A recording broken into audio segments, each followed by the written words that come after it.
Welcome to the Jukebox Podcast from WP Tavern. My name is Nathan Wrigley.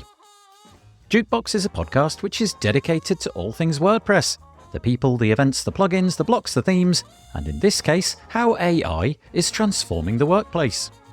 If you'd like to subscribe to the podcast, you can do that by searching for WP Tavern in your podcast player of choice, or by going to wptavern.com/feed/podcast, and you can copy that URL into most podcast players.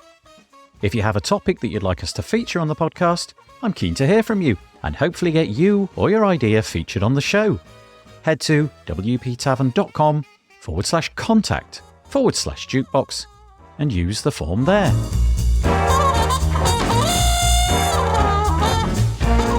So on the podcast today, we have Artemy Kaydash. Artemy is a WordPress and WooCommerce freelance developer who focuses on backend development. After realizing his passion lay in backend work, he shifted his focus from full-stack development to creating, supporting, maintaining, and editing WordPress and WooCommerce plugins. He also runs a personal website where he shares his expertise through blogging about WordPress and WooCommerce. Most of this episode centers around the impact of AI on the landscape of web development. We explore the implications of AI tools for web developers, firstly talking about the way that AI systems have rapidly become somewhat essential in the developer's toolkit. We discuss the pivotal role AI may have in the future and how it could become an indispensable time saver, relegating many uninteresting tasks from needing to be carried out manually.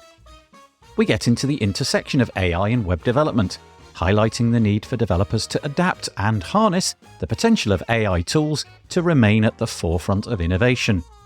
We deliberate on the potential ramifications of AI on job roles within the WordPress space, underscoring the enduring need for human expertise in deciphering customer wishes, refining marketing strategies, and crafting compelling design experiences. Although Artemy is not sure how the future will unfold, it's clear that he sees the present as a pivotal moment in which those who adapt to the realities of AI can flourish, whilst those who do not might be left behind. His perspective allows us to glimpse a future of web development in which AI can be a force for positive change, to be embraced, not feared. If AI has piqued your curiosity in the past, especially in the WordPress space, this episode is for you. If you're interested in finding out more, you can find all of the links in the show notes by heading to wptavern.com/podcast, where you'll find all the other episodes as well. And so, without further delay, I bring you Artemy Kaydash.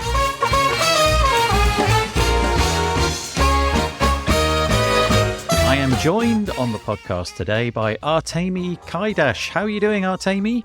Doing good. What about you? Good, thank you. Lovely to have you on. We're going to talk today about AI, which is a really interesting subject, something that personally is really fascinating to me. Before we get into that, Artemy, I wonder if you wouldn't mind just spending a brief moment giving us your biography. How come you're talking on a WordPress podcast today? What is your relationship with WordPress? What do you do for a living? That kind of thing. So I'm 24 years old. I'm a WordPress and WooCommerce freelance developer. I want to underline that I'm a backend developer. I used to be some kind of a full stack developer, but at some point in my life, I understood that I don't like working with front-end stuff. So I decided to focus on backend. And today I create, support, maintain, and edit WordPress and WooCommerce plugins. That's what I do. I also have my personal website where I blog about WordPress and WooCommerce, where I share some of my knowledge, where I teach people how to do some things with WooCommerce and WordPress. You can visit it. It's kayart.dev. I guess that's all you should know about me. Thank you so much. We will link to any URLs or sites or anything like that that we mentioned. We'll make sure to link to them in the show notes. So if you go to WP Tavern and search for this episode, you'll be able to find all of the links in there. But we're going to have a chat today about AI. Now, I think I should probably say at the outset, I certainly am no expert in any way about AI. I am just curious. And I would say more than that, I'm fascinated by it. I'm not always particularly enamored by it. I'm not entirely sure that it's always the best thing to pursue, but I am fascinated by it. I don't know what your credentials are, whether it's something that you view, Artemy. Are you into the technology of this? Do you get yourself in the weeds of any code related to this? Or are you, like me, somebody that's fascinated by what it's doing? I think I'm more like you. I don't know much about how AI works under the hood. I'm a big fan of philosophy, and I think a lot about our future and what's ahead of us. So, of course, I've been thinking a lot about how AI will change the way we live, the way we work. So I wrote some posts on LinkedIn about this, especially about the content creators. And, I'm excited, but I think that there's a lot of hype and marketing around this topic because, when I made my first steps in web development in 2017, some people already told me that in a few years, there will be no demand in front-end developers because I don't know if you ever used the Code app. Code allowed you to take a PSD template from Photoshop and it generated CSS for you. And then we had some tools like Figma or something like this that generated CSS on the fly. You create a figure and it generates CSS for it. Even then, there were some people that thought that in a few years, there will be no demand in HTML and CSS developers. And you know what? We are in 2023 and we still need front-end developers. Front-end has become much more complex. We now have things like React, Vue, and other front-end frameworks. Those tools, they cannot solve these issues. I think that when a new tool comes up that allows you to automate some things, you can go on the next level. You can create much more complex things. So I think that with AI, at least in the nearest future, that's something that's going to wait for us. AI will allow us to automate some simple, sometimes stupid stuff that we hate to do because it's boring.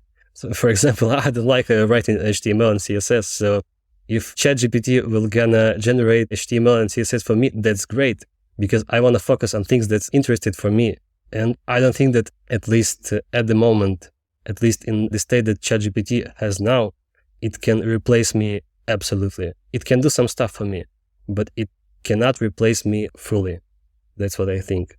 That's one of the interesting things that we'll probably chat through is whether or not we are going to be out of work because of the advances in AI and the capabilities that they bring. But that's a really interesting argument, and an argument that I'm sure many people would share the outcomes that you just suggested, that the AI can increasingly take over the mundane, the uninteresting things that you may well have had to do, but also it allows us to do increasingly more complicated things. So the things that were available to us as web developers 10 years ago are no longer the things that we would use anymore. And perhaps in the future, AI will enable us to do things as yet unimagined. I guess only the future will tell. But you don't have an intuition, certainly at the moment, that anybody using AI could replace a human. You're thinking more that it would be able to augment what they can do, add on to what they can do, reduce the amount of time it takes them to do things. Have I got that about right? Is that your position? It absolutely already can replace some people, especially if you're talking about some manual stuff. Like there are some people that they are paid for, okay, I have an Excel table and I need you to go through every cell and do something with this. And ChatGPT and similar tools, they can do something like this. So the less intellectual your work is, the more is probability that your work is going to be replaced. So if you want to be in demand, if you want to keep up with these AI tools, you need to work on your intellectual skills, on your soft skills. You have to work on your way of thinking. And of course, as a law of evolution, you have to adapt. You either adapt or die, unfortunately. Do you think then that one of the tools that you'll have to have in the future, and again, let's rewind the clock. If we were to go back 10 years, your suite of tools would be, I don't know, some software which enabled you to write the code, plus a bunch of possibly books or online resources to enable you to take that knowledge and put it into your head and so on. But do you imagine that in the future, using AI will be a prerequisite, an essential tool for anybody, just because, well, simply from a time-saving point of view, the fact that you don't have to research everything yourselves and it may be able to fulfill, let's say, a proportion, 50%, 30%, 90% of the tasks that you need to achieve, that will be an essential skill aside from all the other things you need to know. You have to know how to write in React. You have to know how to set up a server, whatever it is. But the AI will be your companion sitting there helping you, and it will be necessary because of the time benefits and all of that it brings. Absolutely. 10 years ago, there were no package managers. There were no NPM, there were no packages or something like this. And now they are part of our life and we cannot work without it. So I think that some AI tools absolutely will be a part of our tool set. And that's fine, that's great. They will allow us to do some stuff that we had to do manually earlier. That's great. It means that we will have more time to focus on things that we do better, at least for now. Do you have any intuitions, or have you played with AI and it fulfill what you needed to do? So I've played with AI fairly recently, probably in the last week or so, and I'm continually amazed by the things that it can achieve from a simple text prompt. So, for example, the WordPress code base has been out completely free for everybody to examine for many, many, many years. And so there's no inhibition to all of the AI pieces of software, ChatGPT and Claude and Anthropic and all of the different pieces that you can go and look at. All of them have had access to that code. And so when I ask it to do something fairly straightforward in WordPress, something that I would have to sit down and write and think through, I am always bowled over by A, how amazingly accurate it is in understanding what I wanted it to do, but also how clean the bits and pieces that it returns. Now, sometimes it gives me something which is entirely unusable, but on the whole, I am utterly amazed by how reliable and effective it is. I use ChatGPT and Bart sometimes, but I usually use it for, I think that every developer has some Stack Overflow threads that they are visiting regularly. Go to see the same answer every and every again because they cannot remember it. So ChatGPT is good for these things. Or sometimes I use ChatGPT to generate some boilerplate code for me, and it's great. For example, as I told you before, there was a case when I worked on a Dokkan website. Dokkan is a multi-vendor plugin for WooCommerce, and I had to get some data about a vendor, if I'm not mistaken. And when I asked ChatGPT to find an answer for me, how can I get this data using PHP and without MySQL, it just hallucinated some answers. It told me to use some methods that didn't exist. So I still had to go to the source code.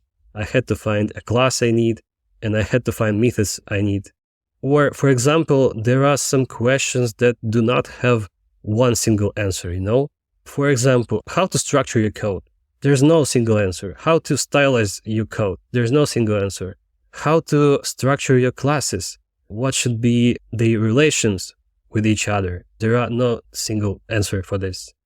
So you have to think about it. And that's why forums like Stack Overflow, they are still the thing, because there are some discussions of real people that have some experience behind their back. And you can read it, and you can make your own opinion about their opinions, and you can find your own way. And I think that ChatGPT or other stuff, they won't help you with this because it's your decision and you will take every blame for every error that ChatGPT will make. Yeah, I think that's a really good point. It is definitely not perfect, but in some situations, it is remarkably close to perfect. But still, Yep. As we stand towards the end of 2023, you still need a human to judge whether or not what it has given you is perfect. I do wonder if in the future, the inspection that humans need to apply to what AI gives us back, I do wonder if as time goes on, that will be less and less required because it becomes more and more accurate. So, for example, if we were to just look at the things that were output by, for example, ChatGPT, in versions prior to what we've got now, there was definitely a difference in the quality of things. If we were, for example, just to take the silly example of image creation, now I know that's got nothing to do with code, but it's kind of an interesting example. It was really easy to spot just 18 months ago, like really, really easy to spot that an AI made that picture of a human being. because look at the fingers, look at the ears. Yeah. There's just clearly something is not quite right there. However, if you were to run the same query today, it would be almost impossible to tell that a human being hadn't been involved in that because they have learnt along the way. So I do wonder whether or not we'll need the humans to have that level of inspection in the future. And that brings me to another point. This is something that I've considered a little bit. You, whilst you're significantly younger than I am, put it that way, but you're no longer a child, let's say that. And you have managed to, since you were a child, you have managed to presumably be employed, be paid, be in work in order to acquire the skills that you now have. And the reason that you have been able to have that work is because somebody needed to have you, for example, as an intern or as a junior developer, and you have acquired skills in steps, getting more and more difficult work as the years have gone by. I wonder if the AI, if there's a risk that it will knock out that bottom layer of people who get into the workplace at the intern level, because why would we need to employ an intern? Because we now know that the AI can handle pretty much everything that an intern would have done. And so as time goes on, I wonder if there's going to be a gap in people coming through learning the technology, learning all the bits and pieces. So I wonder if that's anything you've given thought to. Well, you cannot take a college graduate and make him as the CEO of your company, right? You still have to learn about your business. So yeah, of course, AI will take some of their jobs, but you cannot jump through the levels. You have to go your way. You have to learn what you need. You have to live through your experience, and there's no way to escape this. So I think that company owners will still take interns. Maybe they will pay them less, I guess, maybe, who knows.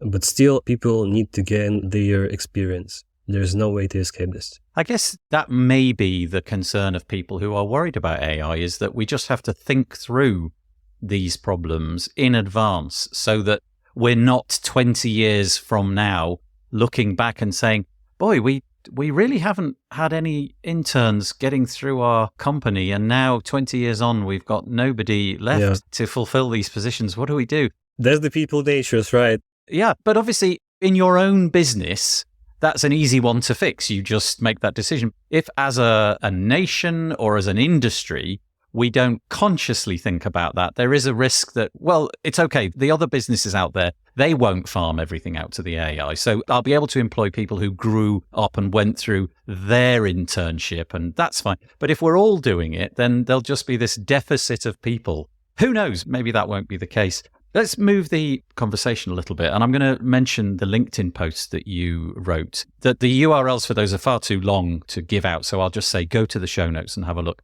But you wrote a couple of pieces over on LinkedIn where you shared your concerns about AI hoovering up, vacuuming up all of the knowledge that we've put out there. So blog posts and what have you. And whether or not there's like an ethical problem or something that we ought to be able to stop the AI from doing that. So do you just want to outline, you don't really give a position on this. You don't say whether you think it's right or wrong, but you highlight it as a potential issue in the future. Do you just want to go through that? Well, of course, it's bad. These AI tools and the companies behind them, they take your content and use it to make money, and they don't share this money with you. Of course, it's bad for me. But it is what it is. You have to accept these rules because you cannot change them. So you have to adapt.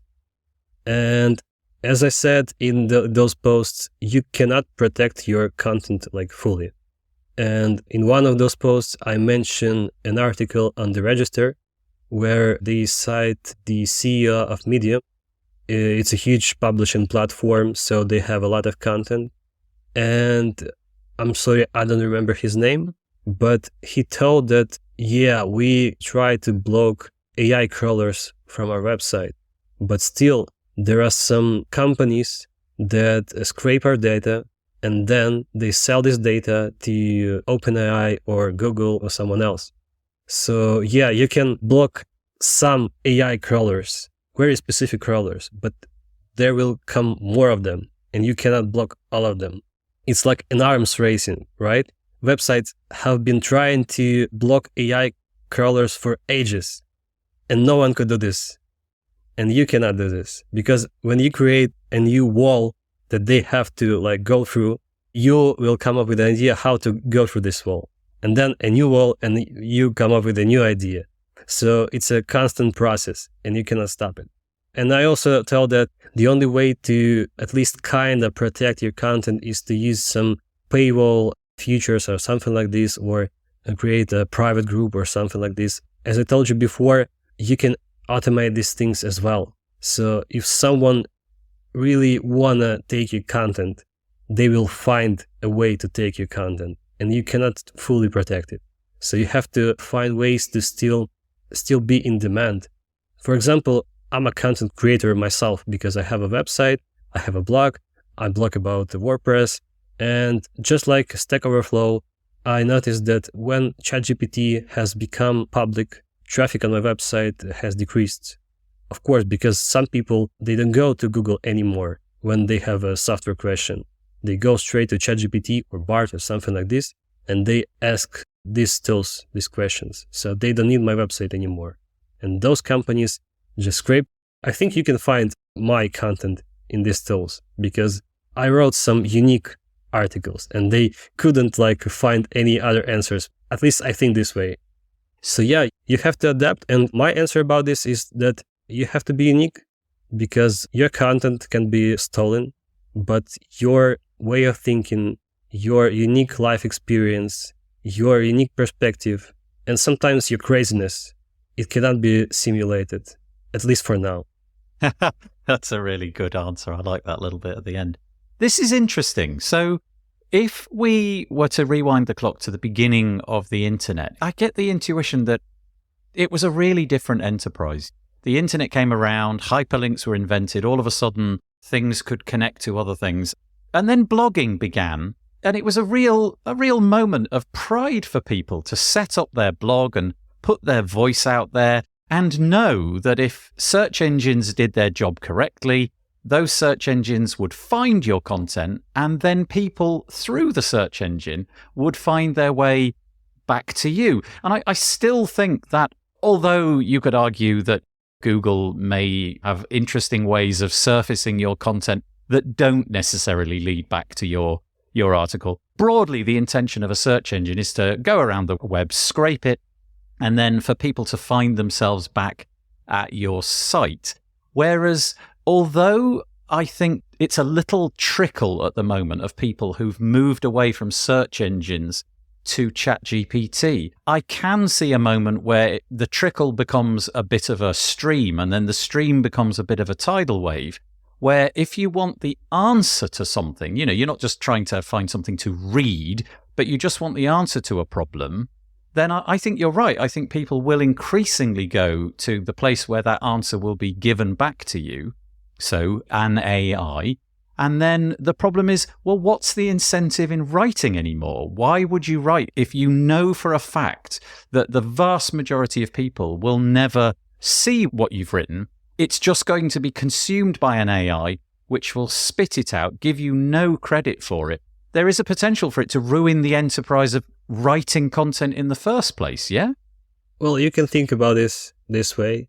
And I think some people will surely do this. But for example, what's the point of listening to this podcast? We're just two guys. What's the point? But I guess it means that some people are interested in my experience, in my way of thinking, and your experience and your way of thinking. There are some authors that I read not because they give me some answers, but they make me think. They have some good perspectives, and I can use these perspectives to create some of my own perspectives, right? So it's about thinking. It's about reading something that, as I said before, there are some questions that do not have one single answer. You have to think about it. So I think that bloggers will be more focused on this type of content, like my opinion on this, or my perspective on this, or what I think about this. Because, at least for now, ChatGPT doesn't have any opinions. It can share some facts, and you can even be sure that these facts are real because it hallucinates sometimes. I do wonder if the AIs maybe need to do a better job of citing where they get things from. So in the example that you gave earlier, where you wrote a few posts where you tackled something probably for the first time. And if somebody wanted to find the solution, you were the person that had provided it. So you've got an intuition that ChatGPT, in this case, had consumed your article. And when you went to find whether they had or not, you could write a question which clearly gave that content that you'd written back to yourself. I do wonder if the AI could do a better job of saying, okay, the information that we've got came from this website and this website and this website. Here's the links that we used, that we scraped in order to find the content that we've just surfaced, which we're sort of pretending we made up, but we didn't really. So if they could give more information about where they're getting their information, maybe that would help provide that gap between what we have now with search engines and what we have now with AI, where we don't really know where the heck it got anything from. In the perfect world, yeah, of course, they should do this. And as I know, Bing AI already does this. If you ask Bing Chat about something, it doesn't just give you an answer, it also provides you with some links it used to give this answer, and that's great, I think. But as I said, companies are not interested in you making money, right? Interested in making money for themselves. So maybe if there will be some legal requirements that will make them to cite properly sources they use, and it's something that would be great. As I said, there are always some workarounds. And I'm not sure if the companies behind these tools will not use these workarounds. That's a good point. I think you're right. So you made the point earlier that it doesn't matter how clever you are in putting up a wall between your content and the internet. At some point, you've got to allow people to get through that wall, and maybe the AIs will figure out how to get through that wall as well. Yeah, it's just I just think we're on the precipice of something, or the opposite. You know, we're at the foot of a mountain, and it's rather than it being a precipice that we're about to fall into, which sounds really bad. Maybe it's a mountain that we're just at the base of and we're going to climb towards a summit. I don't really know. Certainly, you mentioned earlier that certain jobs have already gone. If you were to look at the work of, I don't know, crafting a spreadsheet or amending a spreadsheet based upon something that your boss needed doing, that kind of work can now be done by AI.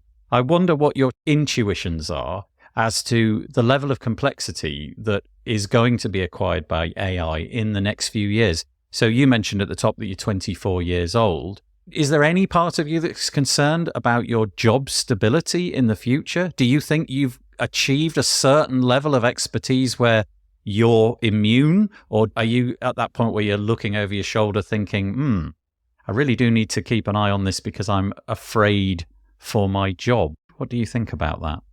Well, of course, I cannot guarantee that in the future the AI tools could replace me or could not, because who knows? 5 years ago, we couldn't even imagine that there will be things like DALL-E or something like this, and they do really great.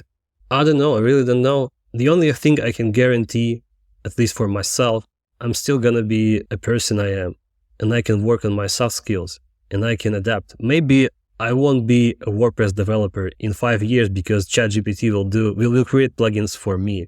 Well, maybe I will have to find a new job, who knows? But I'm pretty sure about myself, and I'm not pretty sure about my job, right? One of the interesting arguments that I heard recently, it's a fairly pessimistic argument, I'll put that out there right at the beginning, but the argument always goes a bit like, well, if we invent new technology, then obviously that will disrupt things, but there'll always be new opportunities created. So if 5,000 people lose their jobs over here, what will happen is 5,000 other jobs or something equivalent will get created somewhere else. You know, the technology will create a new branch of the workplace that we haven't as yet imagined. And that will be where those people will go once they've figured out how to adapt and what have you. So it's this constant process of improvement, alteration, and finding where you fit into this new jigsaw puzzle of the technological landscape. One of the arguments that I heard recently was that this could be the first time where that argument doesn't really hold. And the argument went a bit like this. In every other technological innovation, humans have been able to move out of the thing which was innovated into, and they've been able to go to somewhere else because now we've got something, there's some space available. So a good example would be the Industrial Revolution, where machines were made to move things, drill holes through things, lift things. In other words, the machines took the physical things that we needed to do and it mechanized those. And so people moved from the sphere of physical work and became more intellectual workers. However, if in this current revolution of AI, the AI also beats us at the intellectual enterprise, it's better than us at thinking, it can do things more quickly. Where do humans go? What's left? Machines are better lifting things than us. Machines are better thinking through things than us. Well, we're on a permanent holiday then, aren't we? Don't know if you've got any thoughts about that. If this technology is literally transformational because it's consuming the last vestige of what we've got left, which is our brain, really. Philosophers and economists have discussed this topic even when ChatGPT wasn't even a thing. So, for example, like one of the possible scenarios, we'll have great AI tools that will do every job for us, which means that we have like millions and billions of people without a job. They still need to eat, they need to live somewhere, they need to like drink something, One of the possible scenarios is that governments will have to like take some part of those big companies' revenue and share it with people, like basic income, if I'm not mistaken, it's called. Universal Basic Income, UBI, yeah. Right. Maybe that's a scenario that's wait for us. I don't know. Yeah, the truth is we really don't know. It'll be an interesting journey. Before we round this off, let's just ground this back into the WordPress space, because obviously that's primarily what this podcast is about. What have you experienced over the last 18 months? I mean, it literally could have been last week. It could have been something from last year. Can you mention any things in the WordPress space connected with AI that you have found yourself being drawn to, coming back to, using over the last period of time? In WordPress, I'm not sure. I saw that Jetpack now has some AI features, and some of the most popular SEO plugins already allow you to like generate meta descriptions or something like this. I know about this feature, but I don't use them for now. And I think that Gutenberg has some potential for AI features. I actually used Elementor AI features and Divi AI features. It's not perfect right now, but I think it's great that you can tell those builders like, I want to have a section with an image and a text in the center of it, and it generates it. You don't have to code it. You don't have to write HTML and CSS, what I had. So these tools can be very useful in this case. And I think that Gutenberg may have something like this.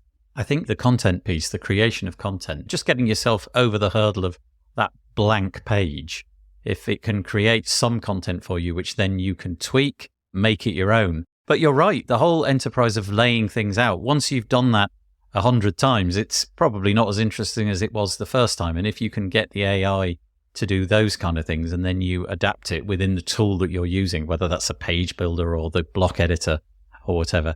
Yeah, that's really interesting. And I think we're moving into a future where the whole site is potentially under the purview of AI. The moment you first log into WordPress, it seems like there's a lot of tools coming down the pike at the moment that will ask you a series of questions. It's like an onboarding to the creation of your website, and based upon the answers that you give it, it will create a bunch of pages, an about page, a contact page. It will style it. It will give it colors. It will put content in there, which is not the content that you want, but it approximates what you want. It knows, for example, that you're a baker, and so it puts in pictures of baking, and it will have text which is adjacent to the baking industry and that kind of thing. So I feel that all of that is coming. And again, I guess it sends us right back to the beginning of our conversation.